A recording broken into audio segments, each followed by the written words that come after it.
What else should I do for the next project? What's this? We are go for Matt. Initiating scan. Okay, you can do this. Ah! I can't do this! I can't do it! Huh? Shut it down! Shut it down! Really? I guess we're gonna have to go with this. Alright. So, ladies and gentlemen, here's how this project is gonna go. You are going to be designing your own emoji coin, such as the example right here in my hand. And, you know, it's kind of a neat thing. You guys are using emojis to communicate with each other. Isn't there always a time you couldn't think of that emoji that was not on your keyboard that you wanted to use? Well, here's the project for you. Alright, your next step is you have to create your own emoji, okay? What that means is if it exists on your phone or like the examples in front of me here, it's not original. So we want to make sure that what we're doing is our own work.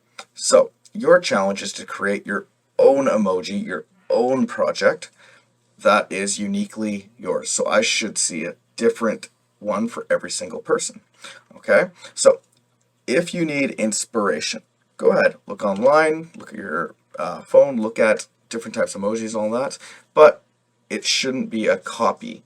It should be something something unique, something that's only you could design.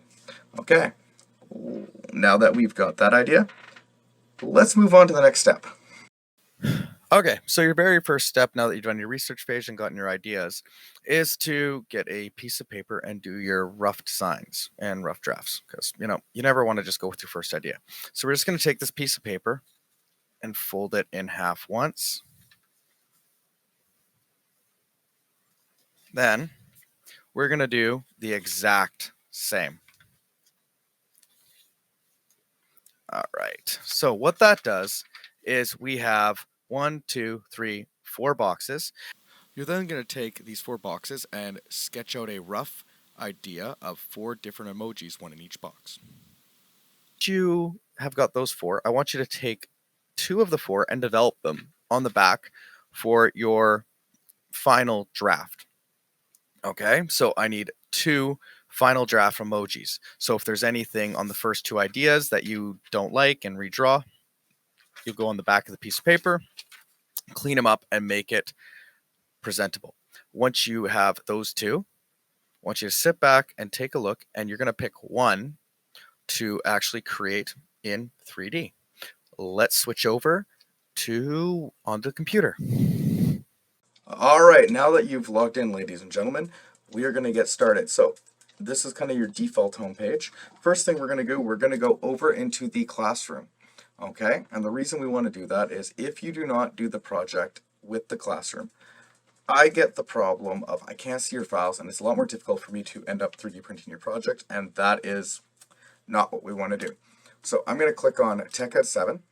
I'm going to go to Activities, and I'm going to make sure I click the Emoji Coin, and then I'm going to click Tinker This. Now what this does is this creates a new copy of the file in your own account. And the big thing is I have access to that file, which makes it easy for me to download and then later print your project.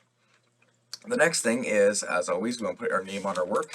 So I'm going to go over, and you want your first and last name. So for me, Matt, for Claire, and then just leave emoji because that's how I track the files.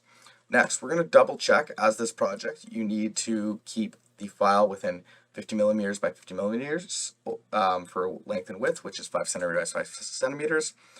This file is defaulted by that, so just double check. Millimeters, yep, 50, 50, perfect.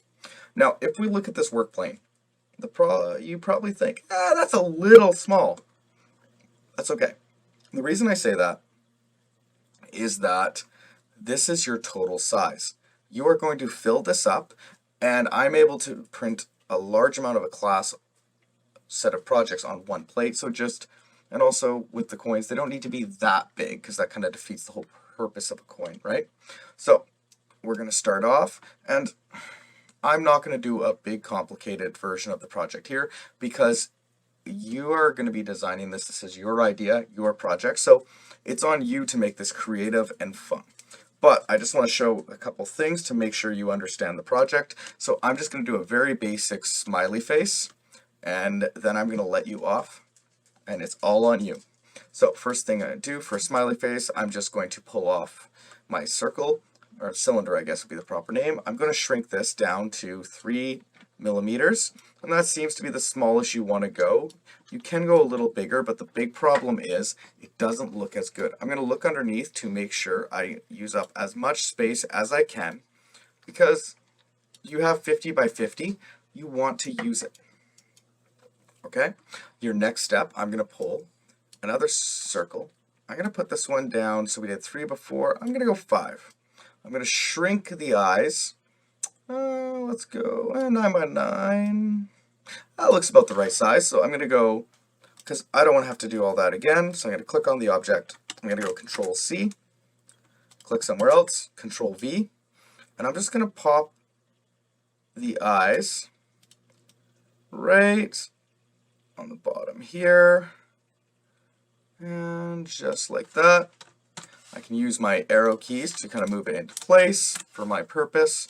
And made a mistake, so I hit Control V. I right click to spin the camera around and check if that's what I want. And the last thing, I'm going to put the smile on there. I'm going to spin this block 90 degrees. I don't want 92, I want 90, so I'm going to click on the number, type in what I want. I'm then going to shrink this down to, let's go 8. I want it maybe a little higher. Now, as we can see, sometimes the way I pulled it, it's put it below. I'm going to raise this up, and now I'm going to place it, and that is your basic smile. Okay, so just the key points. Number 1, fill the plate. It's only 5 centimeters by 5 centimeters, or 50 millimeters by 50 millimeters. You can, and make sure you keep under the height restriction. Okay, so, which I've given you quite a lot. It was 30 millimeters, which is a large amount in that, so you can do a little bit of a more significant project, but I like to keep it smaller because I like the coin idea. And that is the coin. When you are done, all I want you to do is put an X at the end of the name, and that tells me it's time to mark it and to print it, and that's it. Well, ladies and gentlemen, I hope you have a lot of fun with this project. It seems to be a lot of fun, and until next time, good luck, and let's get her done.